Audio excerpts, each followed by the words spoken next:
la clase y vamos a compartir pantalla acá.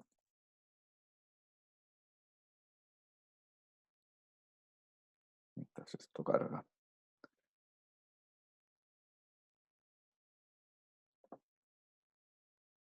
Dejar el chat abierto por aquí.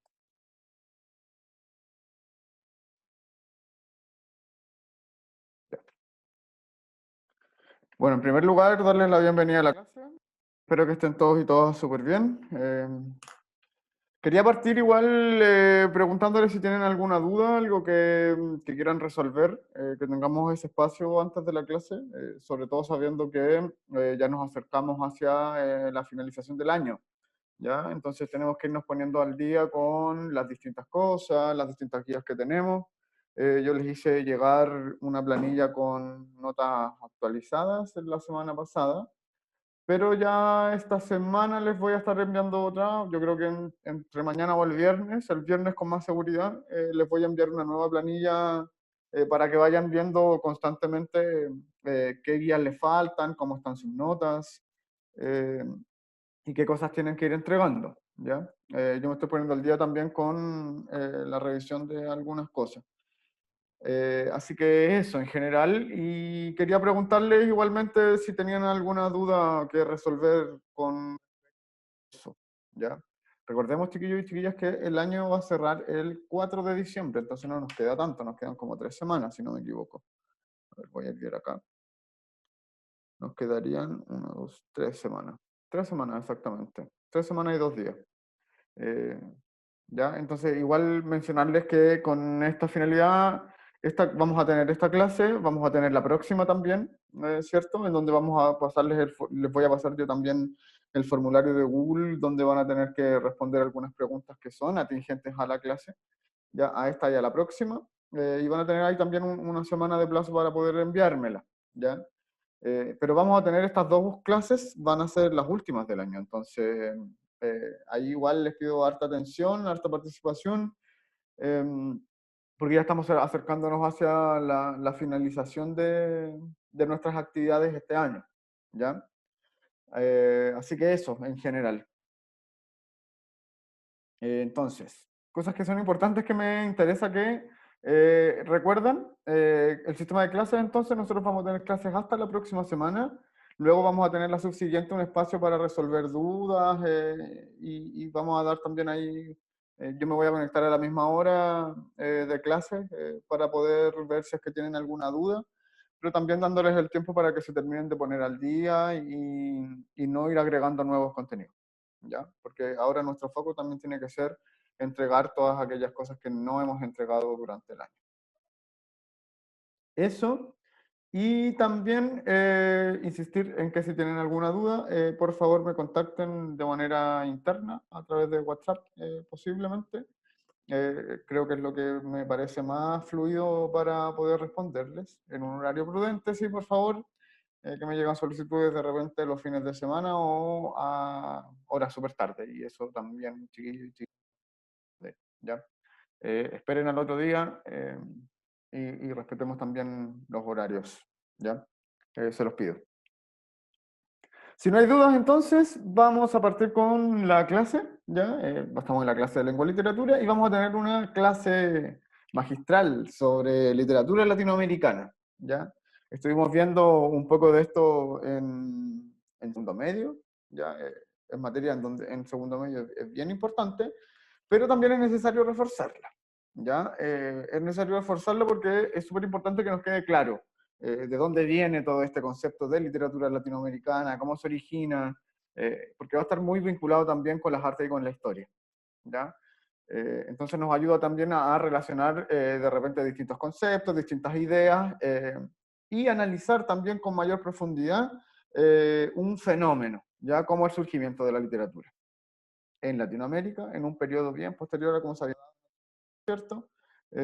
No quiere decir que acá no hayan producciones literarias latinoamericanas originarias, ¿cierto? Porque hay muchas también y vamos a hablar de ello, ¿ya? Para romper ciertos mitos también y que vayamos también conociendo un poco más acerca de esto, ¿ya? Entonces, chiquillos y chiquillas, vamos a tener como objetivo hoy día que vamos a comprender aspectos relevantes y generales de la literatura latinoamericana mediante participación activa. La idea entonces es que cuando yo les haga preguntas, cuando tengamos que participar, vayamos dando nuestras opiniones. Ya recordemos siempre, chiquillos y chiquillas, que acá no hay respuestas erróneas, todo lo podemos encauzar y de todas aquellas respuestas vamos a sacar un aprendizaje porque hay muchas confusiones que se nos pueden producir también. ¿Ya? Súper importante, chiquillos, acá y pongan harta atención en esto, es que nosotros sepamos también siempre poder expresar una idea. ¿Ya? Que aquello que nosotros pensamos, que aquello que nosotros creemos, ¿ya? Nosotros seamos capaces de poder expresarlo, manifestarlo, ya sea a partir de un texto escrito o expresando nuestra opinión verbalmente, ¿ya? Que puedan abrir sus micrófonos en la clase también y manifestar alguna opinión con respecto a las cosas, ¿ya? Al contenido que estamos viendo o a ciertas ideas que también les surjan a ustedes, ¿ya? Eso es lo importante de aprender, porque si nosotros no somos capaces después de manifestar qué es lo que pensamos o qué es lo que sabemos con respecto a las cosas, el conocimiento no sirve de mucho si queda ahí, solamente de manera individual. Nosotros tenemos que ser capaces de poder expresarnos también, ¿ya? Eso es lo que hace uno cuando trabaja o cuando tiene que ir ejerciendo distintas cosas que finalmente la educación es para eso, ¿ya? No se olviden, nunca, ¿ya? Expresar las ideas personales, sean cuales sean, eh, es lo más importante. Yo creo que el aprendizaje más grande que nosotros podemos sacar de esta asignatura es eso, ¿ya? Aprender a encauzar nuestras ideas y expresarlas de manera correcta y que nosotros sepamos poder escribir o decir y comprender también a los demás según lo que estén manifestando, ¿ya? Entonces, chiquillas y chiquillas, para iniciar esta clase vamos a tener dos preguntas. Y aquí yo les pregunto con respecto a cuáles son las ideas previas que tienen ustedes con respecto a esto. ¿Ya? No les pregunto fechas ni exactamente, ni cosas que sean súper precisas. Pero si yo les preguntara, por ejemplo, ¿cuál creen ustedes que es el origen de la literatura latinoamericana? ¿Qué creerían ustedes? Lo pueden ir respondiendo en el chat. Vamos a ir una a una a las preguntas. Entonces ahora solamente la primera. ¿Cuál sería el origen entonces de la literatura latinoamericana para ustedes? ¿Qué idea se les viene a la mente?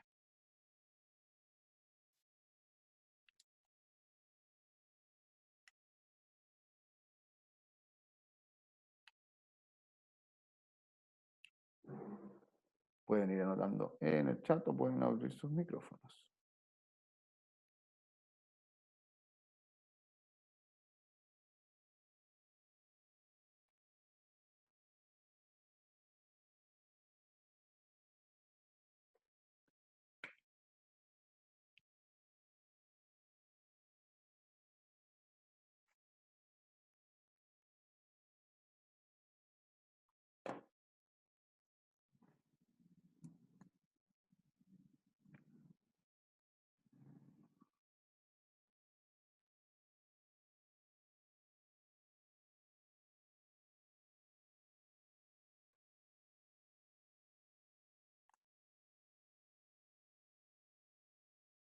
Vayamos pensando entonces, chiquillos y chiquillas, cuál podría ser el origen de esto. Me van llegando algunas respuestas en privado. Ya. En la literatura latinoamericana, me dicen acá, está relacionada hacia todos los países. Sí, a todos los países latinoamericanos. Vamos a tener como, claramente van a haber muchas aristas distintas, o sea, la literatura brasileña, por ejemplo, va a tener un origen muy distinto a la literatura chilena, ¿cierto? Pero tienen también causas y orígenes en común, la literatura latinoamericana en general.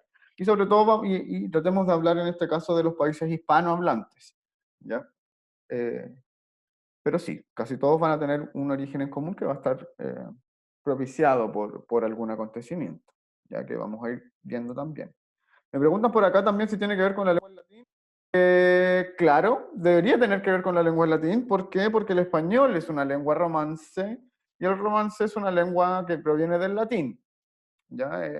tiene origen en común entonces con el portugués, por ejemplo, con el francés. En cuanto a idioma, a lengua, que también va a decir mucho qué tipo de literatura se hace, ¿cierto? Porque habla mucho también de la construcción cultural que nosotros tenemos con respecto a la literatura, va a tener que ver con un origen del latín, ¿ya? Se originó, pero dice por acá Fernando también, que se originó con la conquista y colonización española, y sí. Ahí, chiquillos, estamos en el clavo, porque, bueno, vamos a ir viéndolo también a lo largo de la clase, pero nosotros tenemos que pensar que la literatura, chiquillos y chiquillas, no es algo que se haya dado solo en un lugar y luego se expandió, sino que pareciera ser que intrínsecamente tienen una literatura propia, ¿ya? Tienen un lenguaje, ¿cierto? Y a partir de ese lenguaje también van creando relatos que van a dar cuenta de su cultura, pero también de sus intereses, ¿ya? Eso es transversal a cualquier cultura. Por eso nosotros podemos tener literatura japonesa, por ejemplo, como también podemos tener literatura chilena. Imagínense, dos países tan distintos que no están relacionados culturalmente, no estuvieron quizás, ahora en todo este proceso de globalización es mucho más fácil tener una comunicación, ¿cierto? Pero pensemos que en sus inicios cosas muy distintas, eran cosas muy, muy, muy distintas. O una literatura italiana, por ejemplo, de una literatura japonesa, que son culturas que van permaneciendo a lo largo de los años, ¿cierto? En un estado más o menos similar, pero que eran culturas muy distintas, que sucedían en contextos muy distintos y que son tipos de producciones de texto distintos. Eh, en sí, pareciera ser que entonces, pese a cualquier diferencia y a y a que no haya comunicación de repente entre, o no hubiese visto, porque esto en un periodo anterior, eh, a que no hubiese visto comunicación entre culturas distintas, ¿ya? Eh, Igualmente, la literatura emergía de alguna manera dentro de las culturas, ¿ya? Entonces, por ejemplo, si nosotros pensamos en las culturas latinoamericanas que existían en Latinoamérica, perdón, antes de la llegada española, también había muchas producciones literarias poéticas más, en mayor cantidad, eh, pero eso tiene un vuelco después, con la llegada y la invasión española, en cuanto a idioma y en cuanto a producción textual. Por eso es tan importante para nosotros también lo que menciona acá el compañero, que es la conquista y la colonización española. Eso marca fundamental para poder nosotros entender la literatura latinoamericana actual. ¿Ya? ¿Qué aspectos entonces? Segunda pregunta. Perdón, me iba a saltar a la tercera casi. ¿A qué me suena el término boom latinoamericano? ¿Se acuerdan que nosotros vimos el boom latinoamericano el año pasado? ¿Les suena de algo? Si les va sonando de algo, chiquillos y chiquillas, me pueden ir respondiendo también en el chat acerca del boom latinoamericano. Ya, la Catalina me dice por acá que puede ser cuando Latinoamérica tiene una gran potencia en la literatura y durante ese periodo aparecen escritores, autores, personas importantes para la literatura. Súper. ¿Cierto? El boom latinoamericano fue un periodo entonces en el siglo XX, años 60-70 principalmente, donde la literatura latinoamericana tuvo un gran, gran auge. ¿Cierto? Me interesa entonces que se queden con este aspecto. ¿Ya? Y los vamos a ir seguir. Sí, es un fenómeno cultural también y también social. Totalmente. Sí, un movimiento literario que tiene que ver con el realismo mágico también. Y vamos a hablar también sobre eso. ¿Ya? ¿Qué aspectos relevantes entonces de la literatura latinoamericana conocemos? Y aquí van saliendo algunas ideas. ¿Ya? Me sale el realismo mágico, por ejemplo, me sale la idea de ser un movimiento literario. Me sale la idea que me dice la Darling acá también, que es súper interesante cuando dice que es un fenómeno tanto cultural como social. ¿Ya? ¿Qué es lo cultural? ¿Qué es lo social? Tenemos que dilucidar también esas ideas. Si nosotros pensamos que algo es cultural es porque corresponde a una cultura, ¿cierto? Y vamos a tener una cultura determinada que va a tener prácticas que van a ser en común. Pero cuando hablamos de lo social, vamos a tener también que distintas culturas se pueden relacionar socialmente. Si nosotros pensamos, por ejemplo, cómo eran los grupos de Chile, Nosotros sabemos, por ejemplo, que gran parte de la civilización inca llegó hasta el Valle de Aconcagua, si no me equivoco, en Chile, ¿cierto? Y también esta civilización entonces eh, incide sobre las prácticas culturales de las distintas comunidades que podían existir, por ejemplo. Entonces las culturas también se pueden ir relacionando socialmente con otras culturas, ¿ya? Entonces el contexto, el concepto social, creo yo, que es mucho más amplio que el cultural. Y muy bien, como decía la compañera, el boom latinoamericano entonces sería tanto cultural como social. ¿Ya? ¿Por qué? Porque el boom latinoamericano también va a ser un periodo en donde la literatura latinoamericana va a ser tan importante que va a incidir sobre otras culturas. ¿Ya? Por eso, cultural como social, porque representa la cultura latinoamericana, pero esa cultura latinoamericana luego se expande y llega hacia otros horizontes. O sea, tenemos que pensar que en este periodo, por ejemplo, se tradujeron los libros latinoamericanos en prácticamente todo el mundo. Entonces podíamos tener a una persona, y vamos a asistir con los japoneses, parece, pero podíamos tener nosotros a un japonés leyendo literatura latinoamericana, cosa que antes no se había dado porque la literatura latinoamericana no era considerada tan relevante como en este periodo. Por eso es social, ¿ya? Y es cultural porque muestra la cultura latinoamericana, ¿ya? Me dicen por acá la relación que tiene a su vez con el realismo mágico en cuanto a lo irreal o extraño, como algo común. Súper, súper bien. El realismo mágico entonces va a tocar esos aspectos y el realismo mágico va a ser un movimiento literario que va a surgir dentro del boom latinoamericano. El boom latinoamericano vamos a pensar que es un periodo de la literatura. Cambio, el realismo mágico pasa a ser en sí ya luego un movimiento literario, ¿ya? Así que es muy bien, está más o menos, vamos recordando ya algunos aspectos con respecto a esto. Si nosotros hablamos de antecedentes entonces de la literatura latinoamericana, vamos a tener estos tres periodos que yo creo que van a ser eh, muy importantes.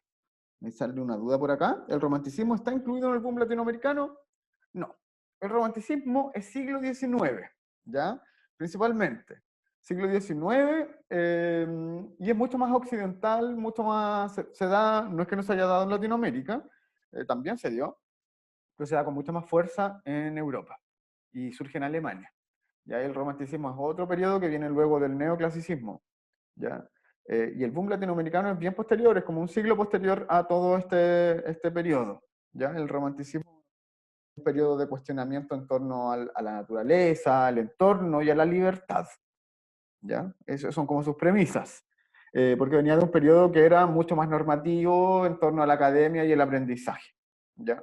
Pensemos igual que todos estos conceptos son súper académicos, ¿ya? Y tenían que ver con qué era lo que pensaban o qué decían las personas que se podían educar en ese tiempo, que lamentablemente no eran muchas, ¿ya? Luego, en el periodo en que nosotros vivimos, la educación se ha expandido y se ha extendido mucho más, pero eso no le pasó a toda la gente, ¿ya? Entonces, ¿qué pasa acá con los antecedentes de la literatura latinoamericana? La literatura latinoamericana entonces las vamos a dividir para ir entendiendo más o menos su contexto y sus inicios, ¿ya? Vamos a tener tres periodos que van a ser fundamentales, ¿ya? Vamos a tener primero un periodo donde va a haber una literatura que va a ser ancestral, indígena, ¿cierto? Como la literatura originaria de los pueblos étnicos o de las culturas étnicas que existían en Latinoamérica antes de la llegada española, ¿cierto? Eh, Vamos a tener también ahí una producción literaria y existe, no tanto, pero existe algo de, de archivo en torno a ello, ¿ya? Se conserva mayormente poesía, ¿ya? Luego llega el periodo de colonización, luego de la llegada y la invasión española, ¿cierto? Y finalmente vamos a tener producciones que van a tener relación con una literatura contemporánea. ¿Ya? Vamos a hablar ahí desde el siglo XX en adelante. Pensemos que la literatura ancestral indígena puede ser desde épocas antes de Cristo hasta el siglo XV, ¿ya? La colonización, entonces, siglo XVII, con principal fuerza, ¿ya? Y finalmente una literatura contemporánea que vamos a ver como ya mayormente desde el siglo XX en adelante, ¿ya? Eso más o menos van a ser como los periodos que vamos a tener. En sí, entonces, si nosotros hablamos de una literatura ancestral indígena, vamos a tener una literatura que va a tener una fuerte conexión con la poesía y que se va a basar en relatos que van a ser sociales y la contemplación del espacio, ¿ya? Del entorno, de la naturaleza, ¿ya? Van a ser relatos sociales también que van a hablar mucho del sentido de comunidad, porque tenemos que pensar que los grupos étnicos y las culturas étnicas en sí tenían un fuerte vínculo con el desarrollo del el sentido comunitario. Por eso se establecían en comunidades, ¿ya? No era como que uno estableciera como su propio hogar y estuviera totalmente alejado de los demás, sino que la vida en comunidad era muy importante. Y en la literatura indígena entonces también se va a hablar mucho de eso. Eh, los grupos entonces, chiquillos y chiquillas, las distintas familias, los grupos que conformaban una cultura, siempre trataban de apoyarse y ayudarse mutuamente. O todas las prácticas que tenían, también las prácticas sociales en sí, también tenían un fuerte sentido de comunidad, ¿ya? Luego esto tiene un vuelco, claramente, porque con la invasión o la llegada de los españoles llega todo el proceso de colonización, y la literatura en sí va a tener un cambio también. Va a tener un cambio porque tenemos que pensar que esto fue un cambio, pero para todos, ¿ya? Para todos y todas. En todo sentido. Cambiamos la forma de hablar, imagínense. Se, se trató de hacer que todas las culturas entonces también eh, bueno, se cambia la cultura en sí, van a haber muchos cambios, ¿cierto? Pero un cambio tan fundamental o incluso grotesco un poco, tiene que ver con el lenguaje. O sea, si teníamos, por ejemplo, en el norte de Chile nosotros grupos hablando en lengua quechua, por ejemplo, luego con el tiempo empiezan claramente a irse perdiendo cada vez más esa lengua en ese sector, ¿cierto? Y cada vez se va hablando mucho más en español. Si nosotros pensamos en cambios tan radicales como eso, también tenemos que ser conscientes de que eso va a llevar un cambio también en la producción literaria, ¿ya? Eh, entonces, chiquillos y chiquillas, con la colonización eh, tiene que ver, hay una relación con el siglo de oro español, ¿ya? La literatura en sí, entonces, nosotros tenemos que pensar que si antes estábamos hablando sobre siglo de oro español y que si esta es la época inmediatamente posterior a la llegada española a América, eh, esto también tiene incidencia en el territorio latinoamericano, ¿ya? Si nosotros conocíamos el siglo de oro español, y es tan importante que lo conozcamos por esto, ¿ya? Yo creo que le he insistido harto en eso, es súper importante que lo conozcamos porque ese es el contexto de producción literaria que finalmente también los españoles traen a Latinoamérica en ese periodo, en todo ese periodo de fuerte invasión cultural también, ¿cierto? Por cosas tan importantes como el idioma, ¿cierto? También traen su producción literaria y esa es su forma de concebir la literatura. Entonces, cuando se trata de enseñar después o se trata de traspasar esto a otras culturas, esa es la misma literatura del siglo de oro la que va a estar incidiendo dentro de las primeras concepciones de literatura latinoamericana que nosotros pudiésemos concebir en el periodo de colonización. Por eso es súper importante el siglo de oro, ¿ya? Porque nos ayuda a comprender también cómo surge la literatura en Latinoamérica. Por eso, por ejemplo, nuestra literatura es mucho más cercana a la literatura española que a la literatura que podríamos ver en África, ¿cierto? Porque hay una incidencia cultural súper fuerte que finalmente configuró todo lo que nosotros conocemos como literatura latinoamericana actual, ¿ya? Me preguntan por acá, ¿qué significa contemporáneo? Contemporáneo, siempre que hablemos algo de contemporáneo, es algo que vive como en el mismo periodo que nosotros. Eso es ser contemporáneo, ¿ya? Cuando yo digo, oye, tal persona es mi contemporáneo, es porque está viviendo en un periodo que es el mismo mío, ¿ya? Y también se usa como sinónimo de decir que algo es actual, ¿ya? Si yo digo literatura contemporánea, entonces es la literatura actual, la más reciente, ¿ya? Para efectos de esto, igual tiende a ser un poquito más amplio de repente, y nosotros casi siempre tomamos como literatura contemporánea desde el siglo XX en adelante, más de 100 años, pero aún así lo seguimos llamando contemporáneo, porque si lo evaluamos, por ejemplo, con otras literaturas, como la literatura clásica, ya han pasado más de 2000 años, entonces ahí el periodo de tiempo es incluso aún mayor. Entonces, la literatura contemporánea, tomémosla más o menos con esta perspectiva de tiempo. Puede ser hasta un siglo, pero todo eso va a tener sus parámetros también, dependiendo de qué tantos cambios haya tenido hacia lo reciente, ¿cierto? Eh, y hacia qué área de estudio también veamos. ¿Ya? Eh, ya. Colonización entonces va a tener una relación con el siglo de oro español y va a tener una modificación del lenguaje al español dado por el mestizaje. ¿Ya? Si nosotros pensamos en la literatura chilena, los primeros chilenos y chilenas empiezan a surgir, entonces luego de la invasión española, ¿ya? Entendiendo que chilenos, como con el proceso de mestizaje que nosotros conocemos actualmente, se empiezan a dar por eh, como el apareamiento, el cruce que había en verdad entre la cultura, las culturas originarias, las culturas étnicas y la cultura española. ¿Ya? Así surgen entonces las distintas personas en los distintos países eh, con la conceptualización que nosotros conocemos actualmente. Entonces, y si nos vamos ahora hacia la literatura contemporánea, ¿ya? Vamos a tener distintas producciones que van a hablar sobre aspectos sociales que van a ser relevantes, ¿ya? Y eso lo va a propiciar el boom latinoamericano. Por eso también es para nosotros súper importante entender el boom latinoamericano, ¿ya? Porque este es el momento de mayor relevancia de la literatura latinoamericana, ¿ya? Sigamos entonces, ¿ya? Acá yo les traje un pequeño verso, una pequeña estrofa, en verdad. Es un poema completo, en verdad. Pero es una estrofa de un poema que se llama La vida póstuma, que son poesías náhuatl.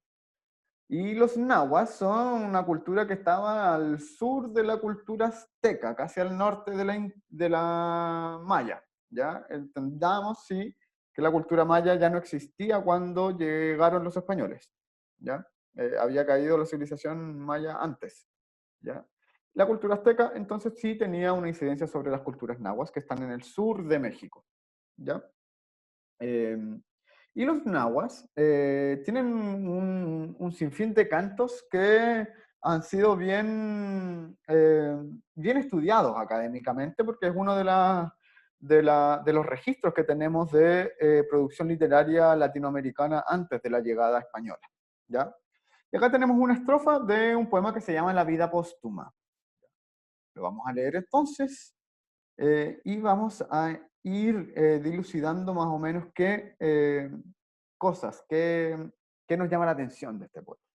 Dice así entonces: Áurea mariposa ya libando está, la flor que se ha abierto es mi corazón.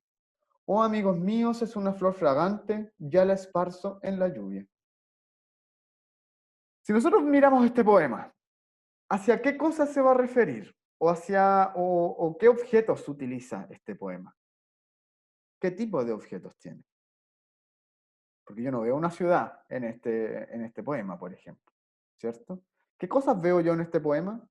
Si yo soy capaz de observar bien un poema como este, chiquillos y chiquillas, voy a ser capaz también de darme cuenta cuáles son las diferencias que nosotros podemos ver en las culturas. Porque ¿por qué para la cultura náhuatl era tan importante, por ejemplo, hablar sobre esto? Y para los poetas actuales, por ejemplo, sobre la ciudad. Es porque tenemos una relación con el espacio que va a ser muy distinta. ¿Ya? Entonces, enfoquémonos en esto.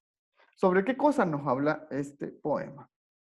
Me pueden ir respondiendo en el chat o pueden ir también eh, ir eh, abriendo sus micrófonos. ¿Ya?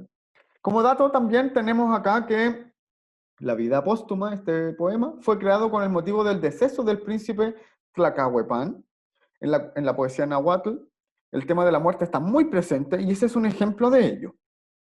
¿ya? Entonces tenemos que saber que este es un poema que se escribe con motivo del deceso de un príncipe, ¿ya? Entonces, ¿por qué esto va a representar la muerte de un príncipe? Hace referencia hacia la naturaleza, ¿cierto? ¿Me dicen por acá? Sí, ¿cierto? Hace mucha referencia a la naturaleza. Si yo miro este poema, tengo que ser capaz de darme cuenta que, por ejemplo, los frutos que va a mencionar son mariposa, que está acá, la flor que está acá, el corazón que está acá, los amigos, ¿cierto? La flor otra vez y la lluvia. Esos son como los objetos que nosotros podemos ver. ¿Qué podemos sacar nosotros como idea entonces a partir de esto? Los amigos son importantes, ¿cierto? La comunidad entonces va a ser importante, pero también es muy importante la naturaleza, ¿cierto? Es importante, por ejemplo, porque hace la relación de la muerte del príncipe con el partir o el extender de las alas de la mariposa, ¿cierto? eh, a partir de una flor, ¿cierto? Es como observar de repente un momento en la naturaleza y hacer una analogía o una comparación de eso con respecto a algo que está pasando. Si muere el príncipe, muy querido dentro de esta cultura, ¿ya? Este poema lo que va a hacer entonces es hacer una comparación de la partida de este príncipe con el vuelo de la mariposa desde la flor, ¿ya? Entonces aquí hay una flor que huele muy bien en donde está posada esta mariposa, ¿ya? Por eso dice fragante, porque huele muy bien. Eh, eh, y entonces todo esto va a tener que ver con la partida del príncipe y la extensión de las alas de la mariposa hacia otro rumbo, ¿ya? Y entonces la poesía náhuatl va a tener mucho que ver con respecto a eso también. Algo que me quieran mencionar con respecto al poema, alguna duda que tengan, las pueden ir haciendo también en el chat. ¿Ya? Siguiendo entonces, si nosotros nos preguntamos cómo se origina la literatura latinoamericana actual, vamos a tener que ser capaces de ver las diferencias, ¿ya? Y vamos a encontrar varias diferencias. En un momento, por ejemplo, cuando nosotros hablamos de literatura colonial, ¿ya? De la colonización, ¿se acuerdan que estábamos hablando sobre eso? Nosotros vamos a encontrar distintas producciones que van a hablar acerca de la literatura colonial. Muchas eran cartas de españoles que viajaban o que venían a Latinoamérica en un viaje para poder observar las diferencias culturales que había con lo que ellos conocían, ¿ya? En Chile se da un fenómeno que es bien peculiar y frente a eso nosotros tenemos también como nuestro texto que es nuestro texto fundacional, ¿ya? Casi todos los países, chiquillos y chiquillas, y más que los países en verdad porque eso es una convención, casi todas las culturas tienen un texto fundacional. Nosotros pensábamos en las culturas clásicas, por ejemplo, para los griegos sus textos fundacionales eran la Ilíada y la Odisea, y para los romanos era la Eneida, ya porque habla mucho acerca del origen y de la cultura o las prácticas culturales también de una cultura. En Chile, ¿qué pasa? Cuando llegan los españoles entonces y se empieza a armar como este nuevo país con límites eh, y de cierta manera configurándose ya como un país eh, en sí, ¿ya? Porque pensemos que antes de la llegada de los españoles no había esta concepción de diferencias de países, sino que eran solamente culturas étnicas que eran distintas, ¿ya? Cuando se arma Chile, entonces, también tenemos nosotros nuestro texto fundacional que se llama La Araucana, que fue escrito por Alonso de Ercilla, ¿ya? ¿Quién fue Alonso de Ercilla? Entonces fue eh, eh, como una especie de antropólogo y escritor también, que se publicó en los años 1569, 1578 y 1589. ¿Ya? Se publica entonces en tres fechas distintas porque son tres partes. ¿Ya? Esto es un poema épico y nos va a hablar acerca de la guerra de Arauco. ¿Cuál es la guerra de Arauco? La guerra de Arauco va a ser la guerra que van a tener entonces españoles y araucanos. ¿Por qué se publicará entonces en tres fechas distintas? ¿Qué creen ustedes? ¿Por qué hay tres tomos o tres fechas distintas, más que tres tomos, tres partes de la Araucana que fueron publicadas en distintas fechas?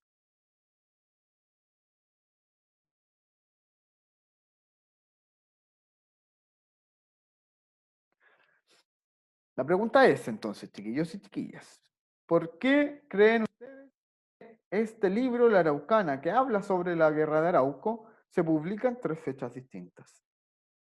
Sus partes distintas también, no el mismo libro en distintas fechas.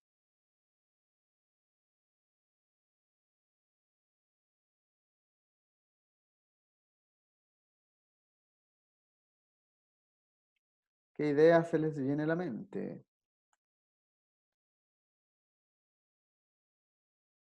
Piensen en cómo fue la guerra de Arauco. ¿Se acabó así como de repente? ¿Fue cortita? ¿Cómo era? ¿Cómo es el conflicto que existe con respecto a a la cultura mapuche y respecto a la dominación del espacio, por ejemplo? ¿Sigue estando presente o no sigue estando presente? Entonces, imagínense cómo habrá sido en esta época.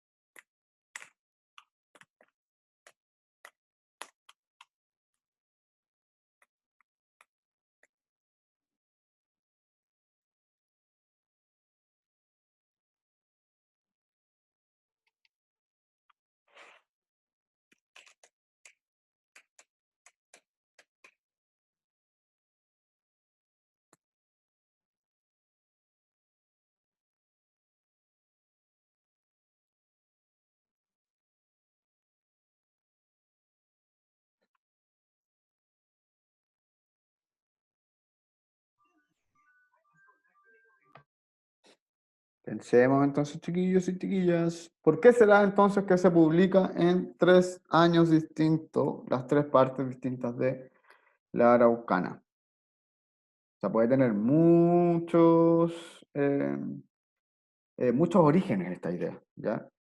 Pero, bueno, principalmente, ¿qué pasa? Nosotros tenemos que pensar que si el conflicto mapuche, por ejemplo, presente en la actualidad, eh, cuando fue la invasión española fue un conflicto que fue, pero brutal, y no fue corto. Es una guerra. La guerra, por eso es denominada la guerra de Arauco, es un proceso, ¿cierto? Entonces, ¿qué hace Alonso de Ercilla? Va, de cierta manera, cada cierto tiempo plasmando un poco qué es lo que se ve de la guerra de Arauco, ¿ya? Porque es todo un proceso. Y eso, chiquillos y chiquillas, sí, las tres fechas del libro fue del mismo autor, sí. Actualmente, chiquillos y chiquillas, de hecho, si nosotros leyéramos La Araucana, por ejemplo, es un solo libro, ¿ya? Pero nosotros podemos encontrar tres partes distintas. Está dividido en tres partes, ¿cierto? De las tres publicaciones, ¿ya? Pero tenemos que ser capaces también de darnos cuenta que si el conflicto en sí no se ha podido solucionar ni siquiera ahora, imagínense en ese tiempo cómo era, ¿ya? Eso tan corto, no es que yo diga, oye, yo hice un libro y ya está todo hecho, sino que esto era como todo un proceso que también Alonso Ercilla fue plasmando, ¿ya? Me dice por acá que quizás durante esos años era muy delicado tocar esos tipos de temas, ya que muchas personas perdieron la vida. Sí, también, pero puta, había un concepto de la vida en ese tiempo que yo creo que era muy distinto al que nosotros tenemos actualmente. Eh, y también tenemos que pensar que en 1500 la cantidad de población que podía leer, chiquillos y chiquillas, era muy poquita. La gente no sabía leer porque no estaba transversalizada la educación como un derecho para la gente. Entonces los niveles de analfabetismo eran muy altos, pero muy altos. ¿Ya? Yo creo que más del 90% de la gente o más del 80% de la gente no leía. ¿Ya? Entonces, esto se difundía también en espacios que eran mucho más elitizados, por así decirlo. ¿Ya? Era como la información, el registro que quedaba de todo lo que se estaba viviendo en este periodo. ¿Ya? Eso con respecto a la literatura colonial, pero si nosotros nos vamos hacia la literatura contemporánea, ¿ya? Con el tiempo la literatura en el continente americano se entremezcló mucho con las producciones españolas, ¿ya? Y eso dio origen a la actual literatura latinoamericana que propició el boom, ¿ya? Entonces, chiquillos y chiquillas, y así como llegan españoles a escribir acá sobre qué cosas estaban pasando, luego con los años y ya con el paso de muchos años, ya en el siglo XX, nosotros somos capaces de darnos cuenta que nuestra literatura entonces se había mezclado mucho con, o entremezclado mucho con las producciones literarias occidentales, ¿ya? Eh, y eso hace que también surja el boom latinoamericano, ¿ya? Porque son como los inicios de una concepción de la literatura latinoamericana en torno a la industria literaria, ¿ya? Entonces la venta va a ser, también a ser todo un tema. Recapitulando entonces, ¿cómo se originó lo que nosotros conocemos actualmente como literatura latinoamericana? Vamos a tener sí o sí el concepto de la literatura étnica originaria y vamos a tener también el concepto de mayor intercambio cultural que va a ser el periodo de colonización. Y ese periodo va a ser el que finalmente también va a dar origen a la literatura latinoamericana como nosotros la conocemos actualmente.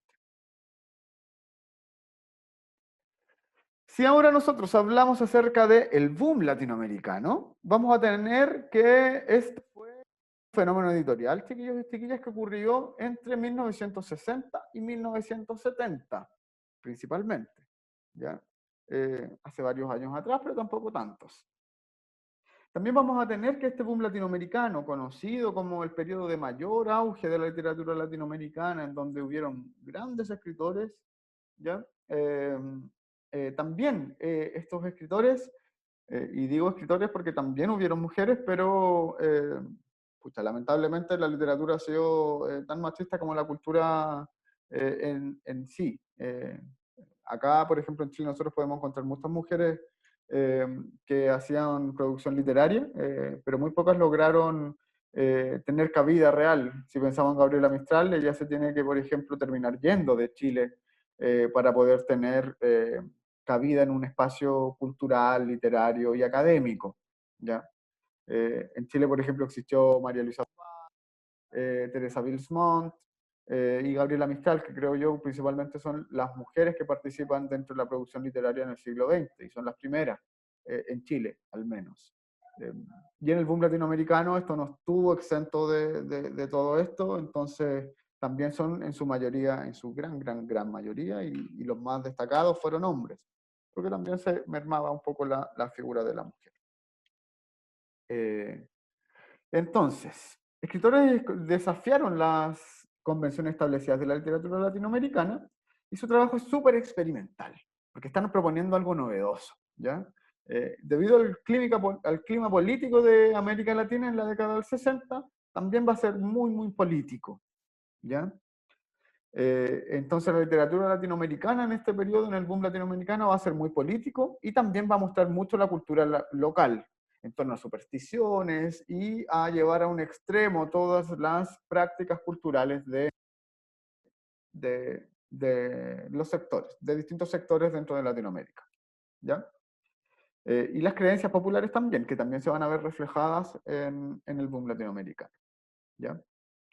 También hay un éxito repentino de los autores del boom, que fue en gran parte debido al hecho de que sus obras se encuentran en las primeras novelas de América Latina que se publicaron en Europa, concretamente por las editoriales españolas en Barcelona. ¿Ya? Entonces hubo mucho éxito de escritores y este fue el mayor tiempo donde hubo mayor éxito de escritores latinoamericanos. ¿Ya? Este es el mismo periodo en que Pablo Neruda termina ganando el Nobel, por ejemplo, y en que distintos escritores latinoamericanos ganan ese reconocimiento a nivel mundial. ¿Ya? Y principalmente la industria que potencia la cultura latinoamericana y la literatura latinoamericana en ese momento son las editoriales españolas que se encontraban en... ¿Ya? Eh, entonces, Los autores más recordados de este movimiento vamos a tener principalmente cuatro, que van a ser Gabriel García Márquez, que es colombiano, ¿cierto? Y que es como el más renombrado de esta época. Vamos a tener también, y que escribe novelas principalmente, ¿ya? Que eso también vamos a tener diferencias ahí. También vamos a tener a Julio Cortázar, que es argentino, ¿cierto? Eh, Gabriel García Márquez en sí, sí, él recibió el premio Nobel de literatura, ¿ya? Julio Cortázar no, él es argentino, pero es un escritor muy reconocido a nivel internacional. Principalmente escribió cuentos y algunas novelas también, varias en sí. Su producción literaria es, pero enorme, chiquillos y chiquillas, pero así enorme. De verdad que son demasiados textos lo que él escribió. Eh, Mario Vargas Llosa, que también ganó el premio Nobel, ¿ya? Y es un escritor peruano de novela, principalmente. Y también vamos a tener a Carlos Fuentes, ¿ya? Dentro de estos escritores, los que ganaron el Nobel entonces son Gabriel García Márquez y Mario Vargas Llosa, ¿ya?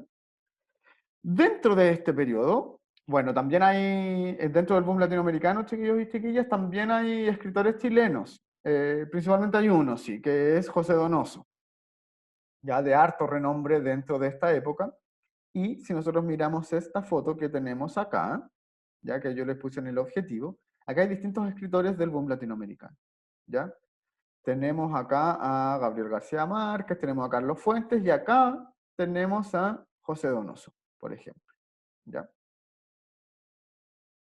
Vamos nuevamente a nuestra diapositiva, ¿ya? Dentro de este periodo entonces de boom latinoamericano también se va a dar otro fenómeno que va a ser el realismo mágico, ¿ya? Y este sí va a ser una especie de movimiento literario. Eh, y el realismo mágico entonces, según Bret Levinson, que es un académico, ¿cierto? Va a afirmar que el realismo mágico es un modo estético clave dentro de la ficción reciente de América Latina, que se materializa cuando la historia de América Latina se revela como incapaz de explicar su propio origen, ¿ya? Una incapacidad que tradicionalmente representa una demanda de un mito. Los mitos, entonces, como un medio para explicar los principios que escapan a la narración de la historia, ¿ya? ¿Qué va a decirnos esto? Es un poco complejo, muy académico, ¿cierto?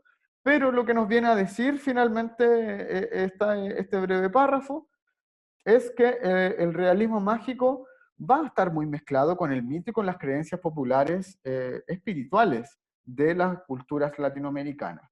Por eso son libros tan especiales aquellos que se escriben en el realismo mágico, ¿ya? Porque están llenos y cargados de supersticiones y de creencias religiosas espirituales, que se llevan, ya como que se extrapola, ¿ya? Todo esto. Y vamos a tener entonces, perdón, no me cambia la diapositiva esto, acá, ahí. Vamos a tener acá una muestra de un pequeño texto del realismo mágico. ¿Ya? Pongan mucha atención acá, lo vamos a revisar y vamos a ir entendiendo cómo es la producción literaria del realismo mágico. ¿Ya? Cien años de soledad, yo creo que les he hablado hasta el cansancio de este libro, yo creo que todos y todas lo deberían leer porque hablan mucho acerca de la literatura latinoamericana. ¿Ya? Y porque de verdad que la calidad literaria que hay ahí es, pero impresionante, ¿ya? Cien años de soledad, entonces, chiquillos y chiquillas, habla de cosas como esta, ¿ya? Vamos a revisar entonces este texto, ¿ya? Dice así: Remedios la Bella se quedó vagando en el desierto de la soledad, sin cruces a cuestas, madurándose en sus sueños sin pesadillas, en sus baños interminables, en sus comidas sin horarios, en sus hondos y prolongados silencios sin recuerdos, hasta una tarde de marzo en que Fernanda quiso doblar en el jardín sus sábanas de bramante y pidió ayuda a las mujeres de la casa. Apenas habían empezado, cuando Amaranta advirtió que Remedios, la bella, estaba transparentada por una palidez intensa. ¿Te sientes mal?, le preguntó. Remedios, la bella, que tenía agarrada la sábana por el otro extremo, hizo una sonrisa de lástima. Al contrario, dijo, nunca me he sentido mejor. Acabó de decirlo cuando Fernanda sintió que un delicado viento de luz le arrancó las sábanas de las manos y las desplegó en toda su amplitud. Amaranta sintió un temblor misterioso en los encajes de sus pollerinas y trató de agarrarse de la sábana para no caer. En el instante en que Remedios la Bella empezaba a elevar, Úrsula, ya casi ciega, fue la única que tuvo la serenidad para identificar la naturaleza de aquel viento irreparable, y dejó las sábanas a merced de la luz, viendo a Remedios la Bella, que le decía adiós con la mano, entre el deslumbrante aleteo de las sábanas que subían con ella, que abandonaban con ella el aire de los escarabajos y de las dalias, y que pasaban con ella a través del aire donde terminaban las 4 de la tarde, y se perdieron con ella para siempre en los altos aires, donde no podían alcanzarla ni los más altos pájaros de la memoria. Tenemos acá entonces, chiquillos y chiquillas, un extracto de Cien años de soledad donde Remedios la Bella es protagonista, ¿cierto? Y es protagonista, ¿por qué? Porque al estar colgando las sábanas, un ejercicio muy cotidiano, en un momento se empieza a poner muy pálida, ¿cierto? Y sus amigas ven que ella comienza a elevar, sus familiares, ¿verdad? También, eh, ven que ella comienza a elevarse y empieza a ascender al cielo con las sábanas, ¿cierto? A través de las sábanas. ¿Quién recuerdan ustedes que ha sido la única que ha subido en cuerpo y alma al cielo? Me pueden responder en el chat. ¿Quién ha subido, eh, eh, o la creencia popular, quién nos dice que es la única que ha subido en cuerpo y alma al cielo? Así como Remedios la Bella.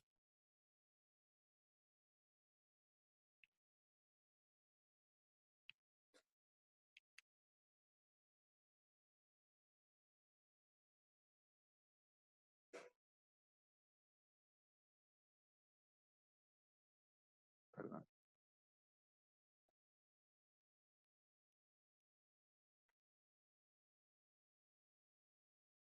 Ya vamos a pasar a las preguntas, pero recuerden, chiquillos, piensen, ¿quién es la única que había subido en cuerpo y alma al cielo? ¿Tienen ideas acerca de eso? O que lo que nos dice la creencia popular. Muy bien, lo que nos dice Javiera por acá. La Virgen María. Muy bien, chiquillos, suenan también. La Virgen María, según las creencias religiosas, ¿cierto? Era la única que había subido en cuerpo y alma al cielo, ¿cierto? Eh, la asunción de la Virgen al cielo, de hecho, es celebrada con un feriado en la actualidad. Y Remedios la Bella viene a ser un símil de la Virgen en este relato, chiquillos y chiquillas, porque se toma esta creencia o esta creencia de la cultura católica, y se representa a través de una localidad o de algo que tiene mucho más que ver con una cultura local, ¿ya? Tiene mucho más que ver, tiene mucho que ver con el mito, ¿ya? Porque se toma esta historia religiosa como un mito, ¿ya? Y se representa a través de un personaje popular en una cultura local, en un pueblo que es súper extraño, que es Macondo, ¿ya? Y Remedios la Bella entonces viene a ser el símbolo de la Virgen María, ¿ya? Así era el realismo mágico. Este tipo de cosas hacía, ¿ya? Y cosas tan extrañas como que una mujer de repente estuviera colgando las sábanas con con sus amigas o sus familiares, ¿cierto? Y de repente empezara a ascender al cielo. Cosas que no se podrían ver en la vida real, pero tienen mucho que ver con creencias populares. Y el realismo mágico hacía mucho de eso. Mucha mezcla con los mitos, mucha mezcla también con las creencias populares y con la superstición. ¿Ya? Entonces, chiquillos y chiquillas, bueno, eso es la primera pregunta, entonces creo que está respondida, pero la segunda pregunta que sale acá, ¿qué me hace pensar o sentir que este texto es de producción latinoamericana? Si ustedes ven entonces este texto, ¿qué les hace pensar que este texto que se llama, de este libro que se llama Cien años de soledad, se hizo en Latinoamérica y no se hizo en otro lado?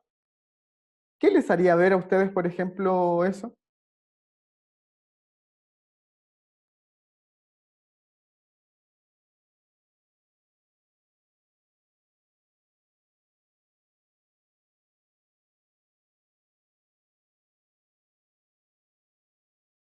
¿Por qué creen ustedes, por ejemplo, que este texto es de producción latinoamericana?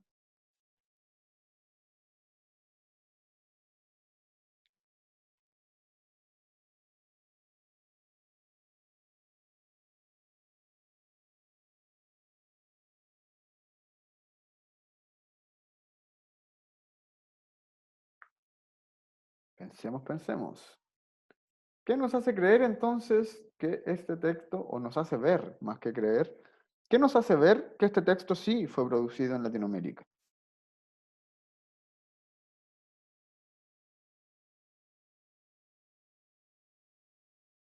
Ya, la lengua, sí. La lengua, de hecho, el idioma es algo muy importante, ¿cierto? Pero también hay más cosas. ¿Qué cosas me harían a mí también pensar que esto tiene una producción latinoamericana? ¿Ya? Pensemos nosotros entonces acá, chiquillos, en las distintas cosas que podemos ver acá. ¿Ya? Dice la Catalina entonces por acá que el tipo de vocabulario que utilizan y también los tipos de creencias que relatan en el texto. Súper bien. ¿Cierto? Hay distintos tipos de creencias, ¿cierto? Si nosotros vemos acá, por ejemplo, se habla de pollerinas. Eso habla mucho de una cultura local mucho más caribeña, ¿cierto? Pensemos que este texto es de producción colombiana. ¿Ya? Las pollerinas, ¿cierto? Te va a tener que hablar acerca también mucho de, de, de prácticas culturales que tienen que ver con una producción latinoamericana, ¿ya?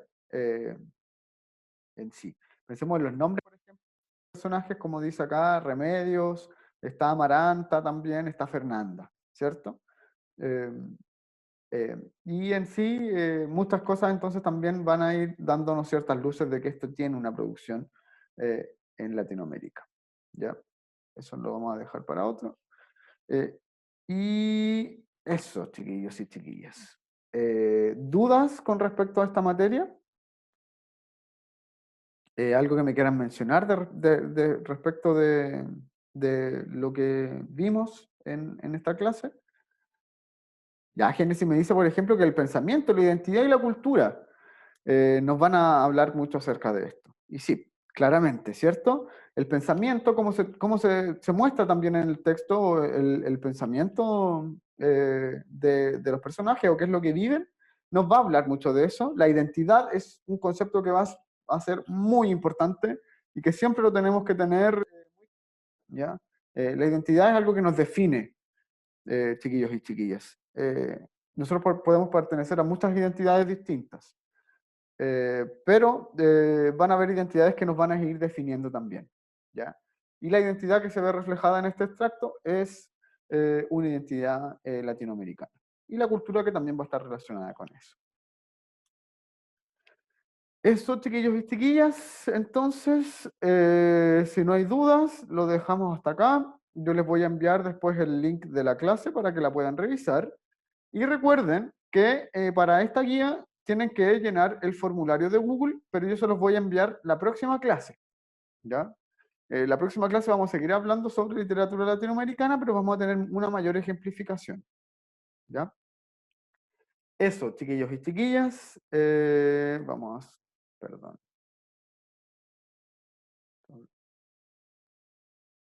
Eh, Entonces, nos vemos el próximo miércoles, ¿ya? A la misma hora, a las 2 de la tarde. Y cualquier duda que tengan, me las hacen llegar de manera individual, ¿ya? Eso, chiquillos y chiquillas, cuídense mucho y que estén muy bien. Chau.